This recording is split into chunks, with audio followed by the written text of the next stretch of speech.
এটা কোন রুলে কোন দিকে কিভাবে করছে এটা আমার কাছে জানা নাই। সো এই জিনিস নিয়ে আমরা খুব ওয়ারিড ছিলাম। এটা actually it was very funny.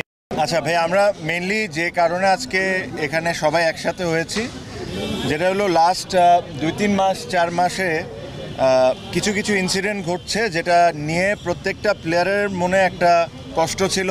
The players were extremely upset যে ধরনের বিহেভিয়ার অথবা যে ধরনের কাজকর্ম হচ্ছিল। আমি 2-3টা পয়েন্ট আপনাদের সাথে শেয়ার করতে পারবো।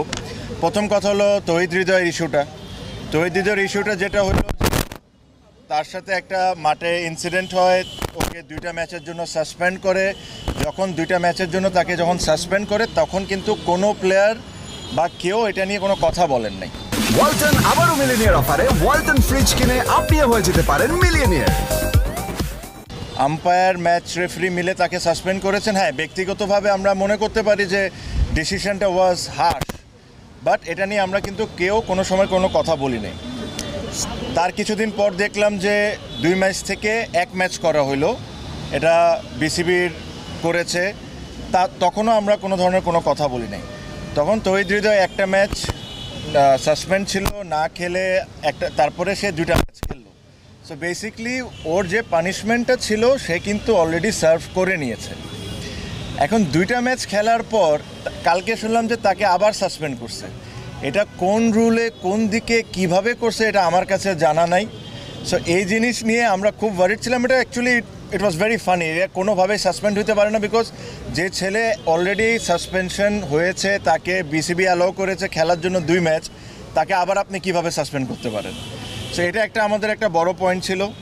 হৃদয়ের কেসটা বলেছি যে আমাদের কাছে কোনো সেন্সই মেক করে না। হ্যাঁ, প্রথম 2 ম্যাচ যদি সাসপেন্ড হয়ে যেত ফাইন, বাট 2 ম্যাচ সাসপেন্ড করে 1 ম্যাচ করে আবার 2 ম্যাচ খেলতে দিয়ে আবার 1 ম্যাচ সাসপেন্ড করা, এটা একটা আসলে মানে হাস্যকর ব্যাপার হয়ে যাচ্ছে।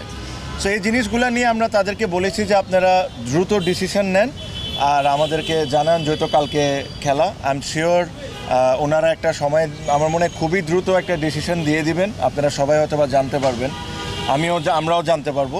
সো বেসিকলি এইসব জিনিস নিয়ে ছিল, এর চেয়ে বেশি কোনো কিছু না। সব ক্রিকেটাররা এক হয়েছে বিকজ অনেক লাস্ট 2-3 মাসে ইনসিডেন্টগুলো সবাইকে বদার করছিল। সো এই কথাগুলোই বেসিকলি হচ্ছে, এর চেয়ে বেশি কোনো কিছু না। করা হয়েছে যে 1 ম্যাচ নিষিদ্ধ করা হয়েছে, আবার খেলানো হয়েছে, আবার গণমাধ্যমে এসেছে যে মোহামেডান থেকে প্রেশার দিয়ে তাকে খেলানো হয়েছে। এই জিনিসটা নিয়ে কি বলবো?